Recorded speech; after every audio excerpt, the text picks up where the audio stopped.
ఆత్మ ఉన్నది.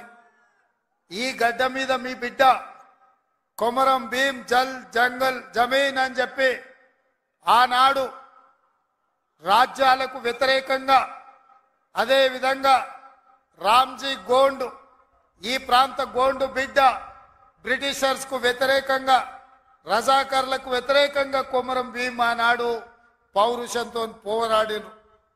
ఈనాడు చరిత్ర పుటలలో పోరాటాల గురించి చర్చించాలి అంటే, పౌరుషం గురించి ప్రస్తావించాలి అంటే రామ్జీ గోండు కొమరం భీం గురించి ప్రస్తావించకుండా ఏ చరిత్ర మొదలు అవ్వదు అని చెప్పి నేను సగర్వంగా ఈ సందర్భంగా చెప్తున్న మిత్రులారా.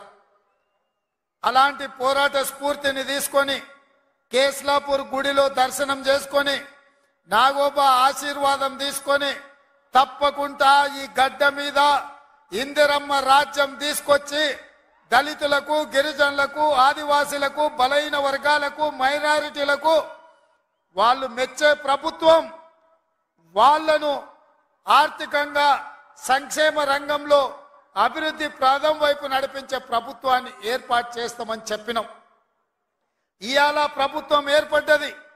ఆ ప్రభుత్వం ఏర్పడ్డది కాబట్టే మా ప్రభుత్వం మొట్టమొదటి అభివృద్ధి కార్యక్రమం ఆనాడు మాట ఇచ్చినాం. ఇదే ఇంద్రవెల్లి అమరవీరుల స్తూపం సాక్షిగా అభివృద్ధి కార్యక్రమాలను తీసుకొని ముందుకు వెళ్తాం.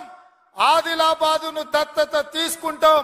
తప్పకుండా ఈ ప్రాంతాన్ని, తప్పకుండా ఆదిలాబాదు ప్రాంతాన్ని, ఈ అడవ బిడ్డల ప్రాంతాన్ని, ఈ అమాయకుల ప్రాంతాన్ని, ఈ ఆదివాసీల ప్రాంతాన్ని అభివృద్ధి పదం వైపు నడిపించే బాధ్యత ఇందిరమ్మ రాజ్యం తీసుకుంటదని ఆనాడు ప్రతిజ్ఞ చేసినాం.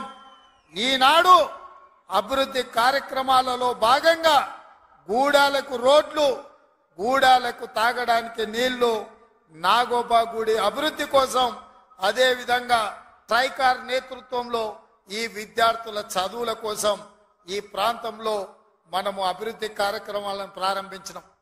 మిత్రులారా, ఆయల్ల నేను చెప్పిన ఇంద్రవెల్లి పర్యటన ఉందన్నప్పుడు కాంగ్రెస్ పార్టీ వాళ్ళే 1981లో ఈ ఆదివాసీ బిడ్డలను పొట్టన పెట్టుకున్నారు. ఏ ముఖం పెట్టుకొని కాంగ్రెస్ నాయకులు ఇంద్రవెల్లి దర్శించుకుంటారని కొంతమంది సన్నాసులు ప్రశ్నించారు.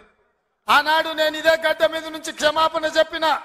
ఉమ్మడి రాష్ట్రంలో సమైక్య పాలనలో సీమాంధ్ర పాలకులు తెలంగాణ బిడ్డలను, ఆదివాసీ బిడ్డలను, అడవి బిడ్డలను తుపాకీ తూటాలతో నేలకు వరుగుతుంటే, వాళ్ళ రక్తం చిందుతుంటే నిస్సహాయులమై సమైక్య పాలనలో చేతులు కట్టుకొని కూర్చున్నారు కొందరు.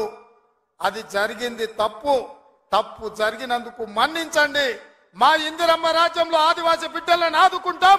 తప్పకుండా కుటుంబాలను హక్కున చేర్చుకుంటాం, గుండెల్లో పెట్టి చూసుకుంటామని ఆ ఎల్ల మాటిచ్చినాం. ఇయాల ఆనాడు అమరులైన కుటుంబాలకు ఇందిరమ్మ ఇండ్ల పట్టాలే కాదు, ఇండ్లు కట్టుకోవడానికి 5 లక్షల రూపాయల కుటుంబాలకు ఇచ్చి ఇయాల నాడు అమరులైన కుటుంబాలను ఇయాల ఆదుకునే కార్యక్రమం చేపట్టిన. మిత్రులారా, చరిత్రలో జరిగిన తప్పిదాలను, సమైక్య రాష్ట్రంలో ఉమ్మడి పాలనలో జరిగిన దుష్టాంతాలను సరిదిద్దడానికి శ్రీమతి సోనియా గాంధీ గారు తెలంగాణ రాష్ట్రం ఇచ్చిండ్రు. ఆ ఇచ్చిన తెలంగాణ రాష్ట్రంలో ఈనాడు ఇందిరమ్మ ప్రభుత్వాన్ని మీరు తెచ్చుకున్నారు. నేను అడుగుతున్నా ఈరోజు